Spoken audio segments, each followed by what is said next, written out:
Ô Givanildo Menezes, então você com 5 anos de idade já começou a disputar campeonatos de escolinhas, você como goleiro?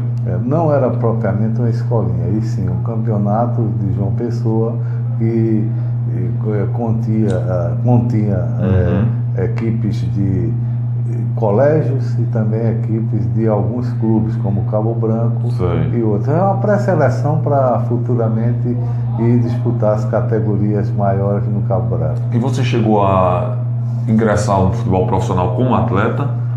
Eu não fui atleta profissional, eu era um profissional marrom, porque o Santos de Tereré, que foi a minha segunda casa essa no futebol associado, ele sempre foi um clube amador e que nós tínhamos ali a vantagem da amizade, do coleguismo e, além de tudo, minha família, direto ou indiretamente, pertencia a esse clube.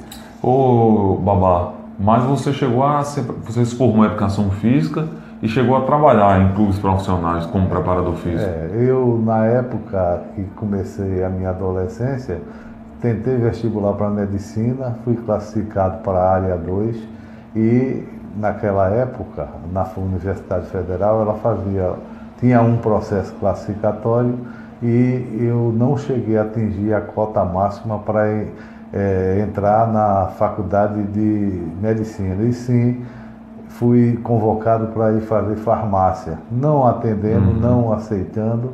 Resolvi fazer um outro vestibular para direito, passei em 8º lugar na Universidade Federal da Paraíba e daí por diante comecei também a fazer um curso paralelo de educação física no IP, na Universidade o Instituto Paraibano de Educação.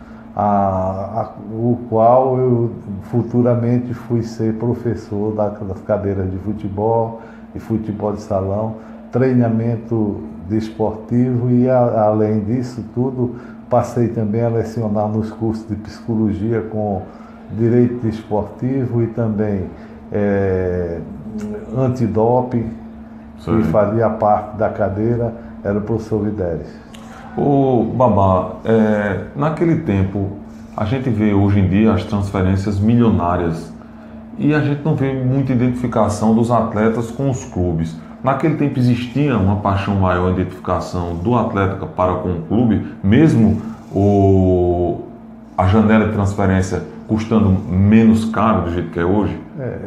Stefano, eu tenho a satisfação em dizer que na época passada existia menos,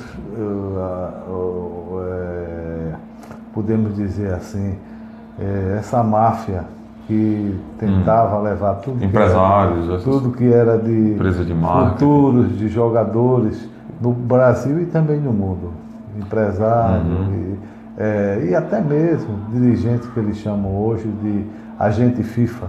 Eu sei. Ô Babá, com relação à seleção, a gente está próximo do final de Copa do Mundo. Qual foi o grande problema da seleção brasileira nessa Copa de 2018, que todos diziam que era a favorita? Qual foi o principal problema?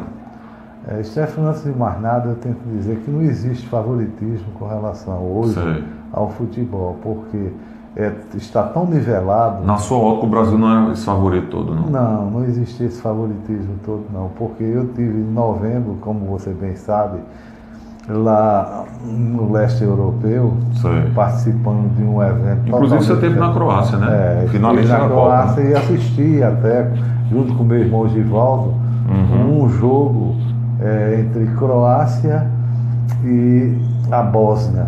E, por incrível que pareça, todos os jogadores da Croácia jogaram lá, até mesmo o que eu considero hoje, ao meu ver, o melhor jogador do mundo, que é justamente esse... Modric. Não, eu gostei de Modric, mas gostei muito mais do Vida. O Vida, aquele cabeludo. O Vida, no Brasil tem um preconceito, no Brasil não, no mundo tem um preconceito muito grande com relação a zagueiros, não ser o melhor jogador de uma Copa. O melhor jogador da Copa, para mim, é esse justamente Vida. Mas qual foi realmente o problema do Brasil?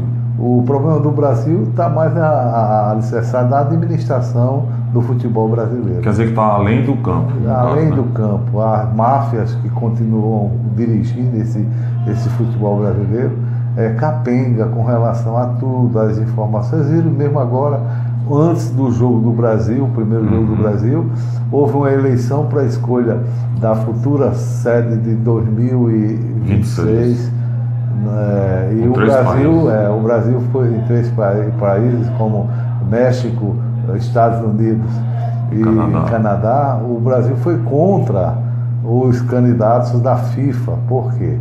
Porque mandaram para lá um coronel que pouco sabia de futebol e até mesmo dos contextos com relação à FIFA, por uma briga anterior vista de Del Nero com o presidente atual da FIFA e outros, votou contra. E aí trouxe para o Brasil perseguições, até mesmo dentro do ponto de vista de árbitros que foram indicados para dirigir as partidas do Brasil.